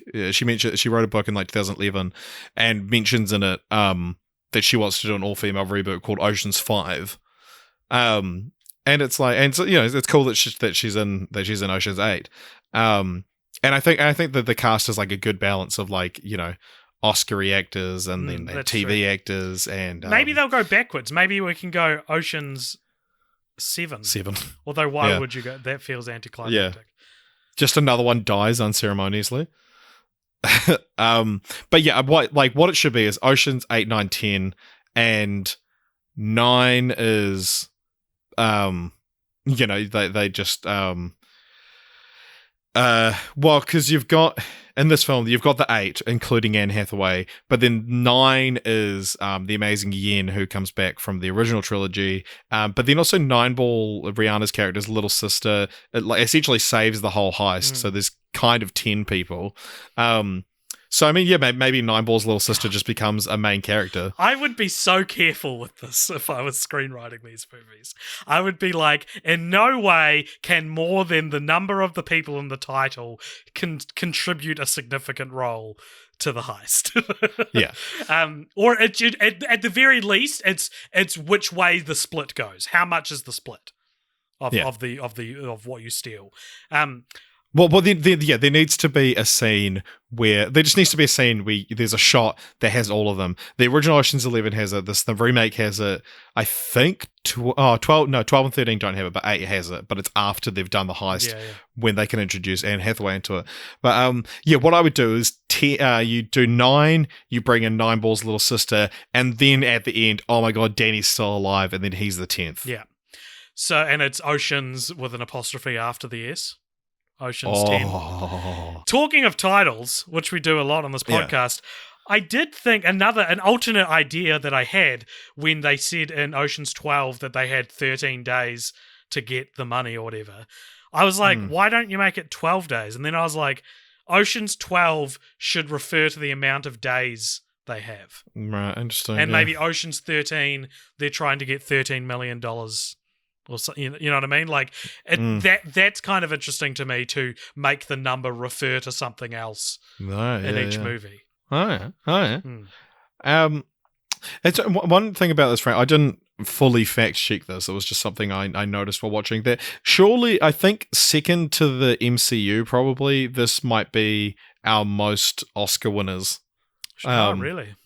Because we've got George Clooney, not Lord of the Brad Rings, Pitt. just from Lord of the Rings itself. I mean actors specifically. Right, okay. You got George Clooney, Brad Pitt, Sandra Bullock, Matt Damon, Cate Blanchett, Albert Finney, who plays Lamarck in an uncredited cameo. Common is seen. He won an Oscar for a song, and he's seen at the Met Gala. Yep. So is Julianne Moore. Frank Sinatra won an Oscar for From Here to Eternity. Shirley MacLaine has a cameo in the original. Casey Affleck, Al Pacino, Julia Roberts, Catherine Zeta-Jones. And then you've got a bunch of nominees as well. Don Cheadle, Andy Garcia. Elliot Gould. So good. What's Elliot Gould's defining role? There's a lot of like great cast in these films. And you can see why it's like these are the kind of films that you would sign on even if you don't really need to. Apparently the 2001 film, every person in the film worked for less than their normal rate to keep the budget down. I think 2001 was maybe the height of ensemble as a selling point for a movie, so that might make some sense. They were wanting to get in on the craze. Yeah. All right, so now we're on to continue the franchise. Unfortunately, I couldn't find any actual like concrete information about an Ocean's 9, which is weird. Like other than people saying, "Oh, I'd like to do an Ocean's 9," like Mindy Kaling, Cate Blanchett. A few of them have been asked about and said they would like to, but yeah, I think now that we're past the age of ensemble, it's going to be a lot harder to sync up everyone's schedules. Yeah, and yeah, I imagine, I would hope we would see them one day. Oh, it's just annoying if we don't, because they've set it up. Yeah, that's the thing, yeah. But then you will have the issue that people will think you start at Ocean's 8. Right. Yeah, true. Yeah, so what's your continued franchise? All right, my continued franchise is set in a universe, as in the film comes out. Well, it's not actually a film, but the piece of media comes out in a universe where Ocean's 11, the 2001 film, was as impactful to cinema as Star Wars, right?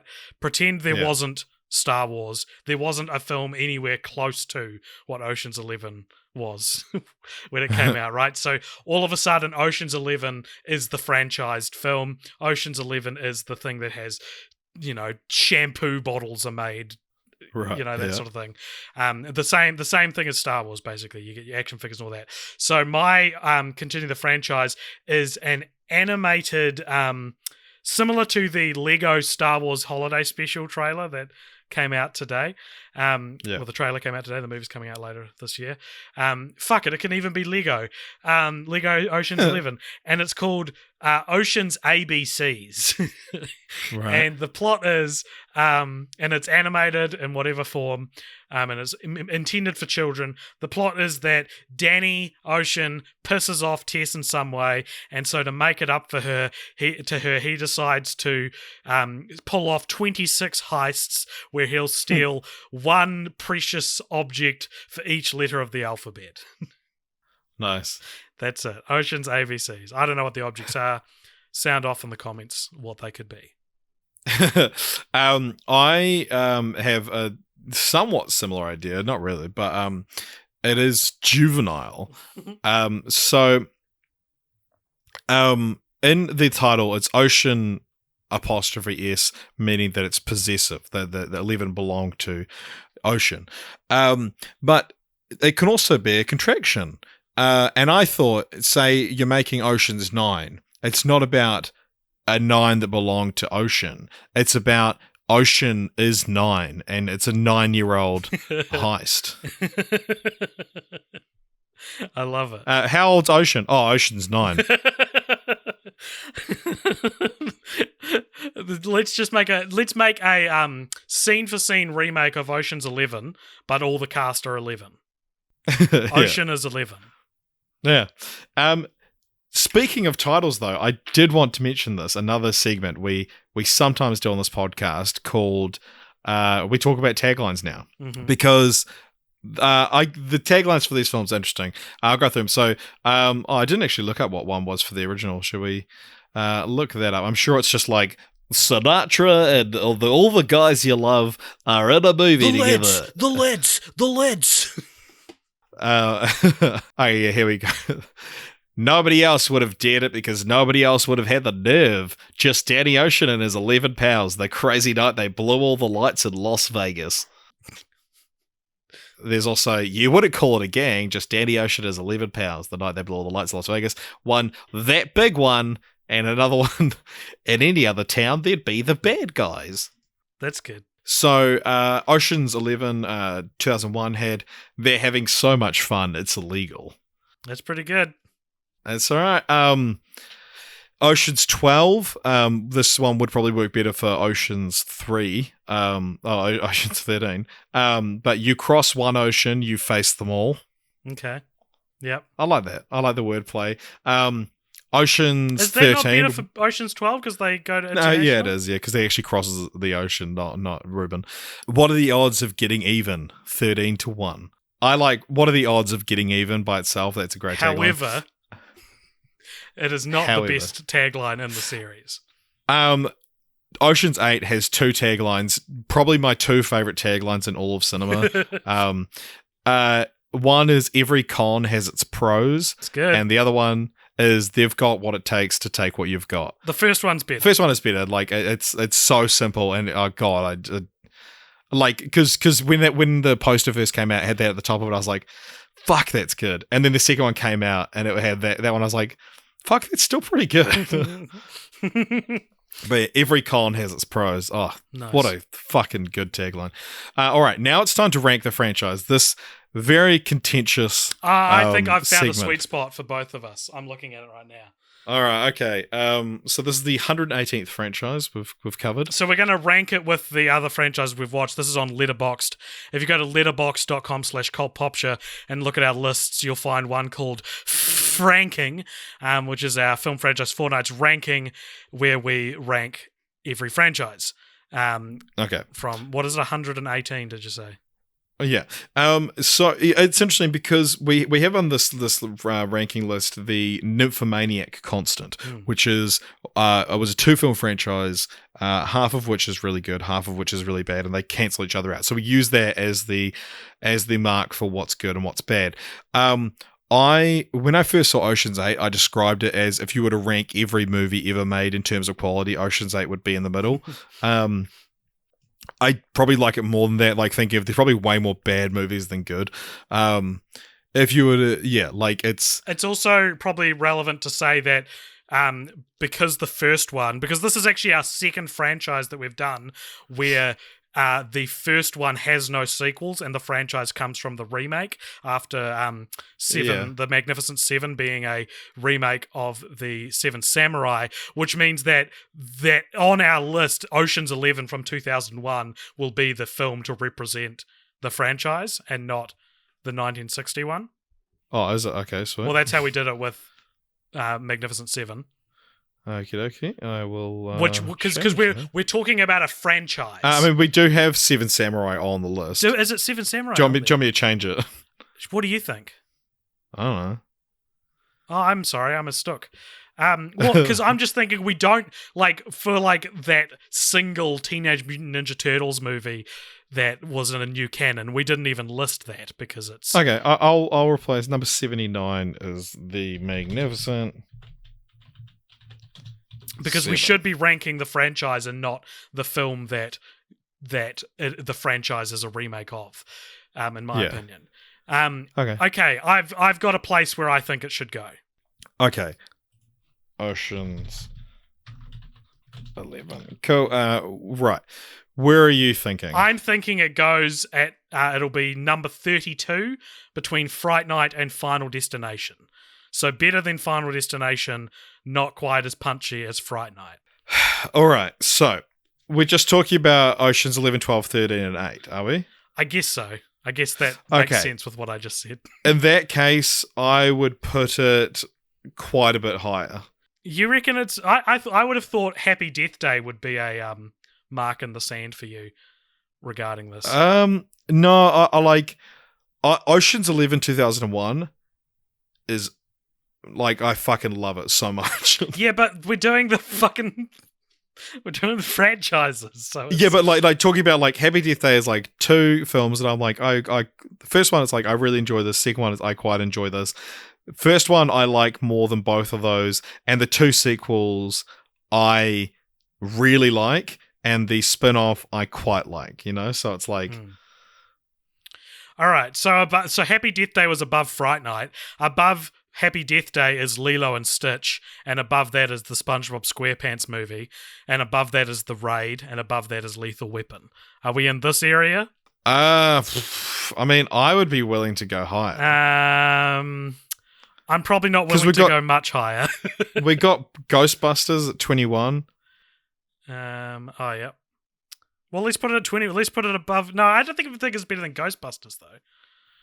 By and large, I would say I enjoyed Ghostbusters a lot more than Ocean's 11 as a franchise. Yeah, I mean, you've got a great first film, a sequel which one of us likes more than the general public, and then an all-female reboot.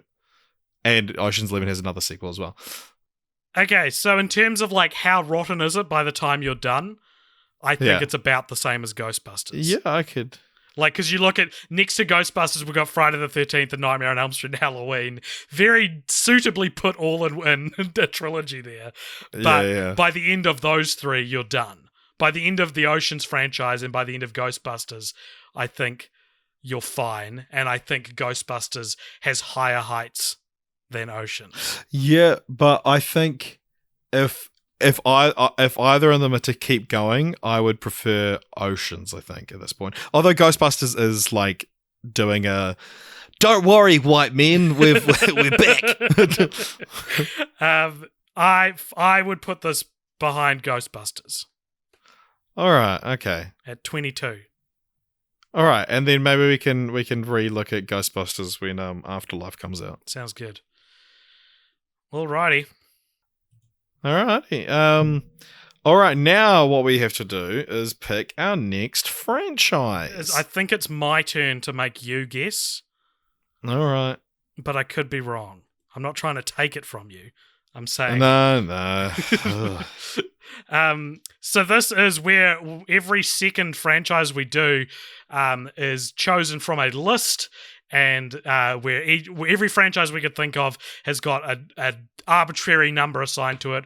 Richard has got a arbitrary number generator, and that's going to give us a number, which will give us our next franchise for the next fortnight, of which, Richard, the first film will be the 500th film we have watched for Film Franchise Fortnights. Arguably. Which we thought could be a significant thing. And then we thought, I can't be bothered thinking of a film that deserves the title, so let's just roll it at random. Well, yeah, because if it can't be Oceans now, then it's like, okay, well, it may as well be.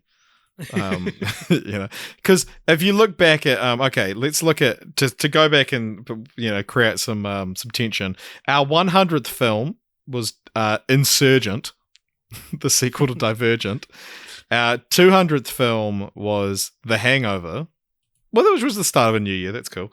The 300th film is 300 Rise of an Empire, which was not planned. That was just a very fun thing.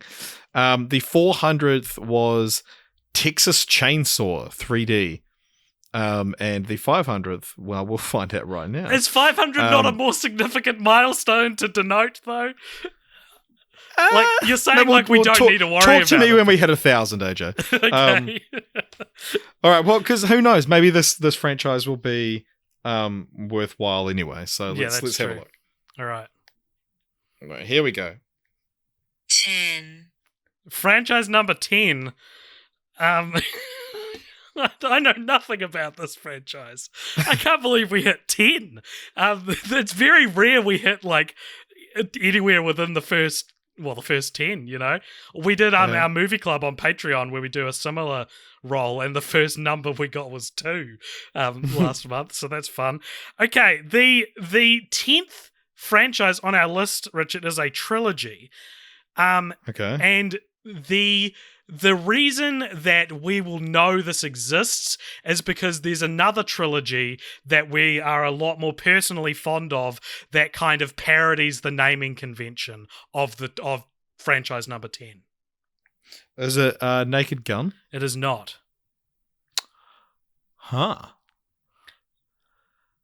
It is each film in the series has a different thing associated with it. If I was to say what that abstract concept was, it would just give away what it is. So it has a naming convention that's somewhat unique.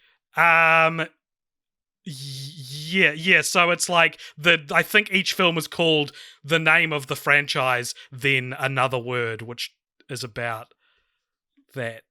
It's like what era are we talking? Let me look this up. I actually don't know. How crazy is that? We are talking 1993. Oh, what the year the I was heck? born. Oh, so it's 1993 and then 2 films in 1994. Are they animated? No, but they are French. Oh, is it the Three Colors trilogy? It's the Three Colors trilogy. Weird. Do you know anything about the Three Colors trilogy? A little bit. So I was trying to make you guess the Blood and Ice Cream or the Cornetto trilogy. Which is actually franchise number 6 on this list. Yeah, so that's kind of cool. That feels very art house for our 500th film. So our 500th film. For this Film is because we get a lot of people getting angry at us when films aren't a actually tangible franchise. And these are anthology films, I think. Right. I don't know. And they each, it's similar to the Red Curtain trilogy where, while they are called Three Colors, blue, white, and red, they are connected by theme. I love it. I'm so ready for this. I'm so ready for an anthology franchise again. Yeah, okay. Well, this is very interesting. Red received nominations, the third in the trilogy. So that's I know nothing. I know nothing about these films. I know Julie Delpy from the Before trilogy is in one of them. There you go. Cool. So let's get Richard. Next fortnight, let's get some fucking cigarettes on those long sticks that the French people smoke. Let's get some brandy and some soft cheese, and let's wear berets, and let's have a intellectual discussion about film. Yeah, that's my image of these films. In my mind. Should we do them in French? The podcast. Absolutely. Cool. Okay, so stay tuned for that, everybody, as well as the post-credit scene after this episode finishes talking. And you can also, if you liked this podcast, you can find us on Facebook, Instagram, YouTube, Twitter. You can also donate to our Patreon, patreon.com/cultpopture.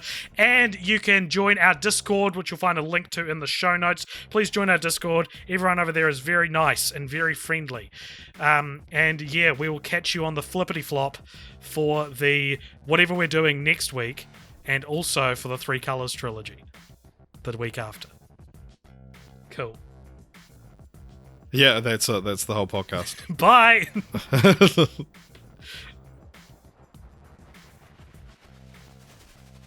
Hello, everybody, and welcome to the post-credit scene. This is a segment at the end of each episode where we talk about something suggested by a member of our Patreon who donates $5 or more. So if you want to be part of this segment, simply go to patreon.com/cultpopture, donate $5, and you too can ask us a question or give us something to talk about. And today's question comes to us from Craig Major, who asks, what is your most shameful guilty pleasure film or TV, etc.? And my answer for this, as evidence of how guilty of a pleasure it is, could not technically be called film or TV. Because, Richard, I don't know if you know this about me, but one of my guilty pleasures is watching top 5 ghosts caught on camera YouTube videos. I cannot get enough of the stuff. You watch 10 top 5 ghosts caught on camera videos on YouTube. That's 50 ghosts you've seen caught on camera. Well, you won't. You'll out of 50 videos they'll show you, one of them will be like, oh, cool. And the rest will be ridiculous. I have seen, there's a channel that me and my buddy Matt, whenever we hang out, we watch, called Nuke's Top 5. And occasionally you get a genuinely spooky thing on there, but you get some of the funniest shit on there, man. It's so funny. Two highlights from Nuke's Top 5 ghost caught on camera videos. One is, there's a video called like The Goblin of Greenwich or something like that, and it's a family, like a little girl being filmed in the kitchen, and then in the background you see a little goblin run past the kitchen. And it's so funny, and it's so clearly like graphics to rival that of the dancing baby from Ally McBeal, like run past in the background, and we had to rewind it and watch it over and over again because the presenters of these shows will never say this is clearly fake. They just aggregate, right? So they go, real or a hoax, you decide, when it's like painfully obvious that it's a hoax. And another really funny one I saw is something that I thought was so good. I was like, I have to put this in a movie one day when I am a big famous director, which is called the Snapchat Ghost, where this lady was filming an empty hallway in front of her, and she's terrified because the dog filter keeps popping up in the middle of nothing. Indicating it's like detecting a face. So not only is this like a hilarious way to hunt a ghost, but it also like changes your voice, makes your voice more high pitched. So she's freaking out in like helium speak, and then she's like, "Oh my god, no, this is so scary!" And she like backs into an elevator, and the doors close, and then all of a sudden the dog filter pops up again right in front of her. It's so funny, man. It's so funny. It's good comedy. So that is my guiltiest pleasure. What is yours? The Julia Roberts scene in Ocean 12.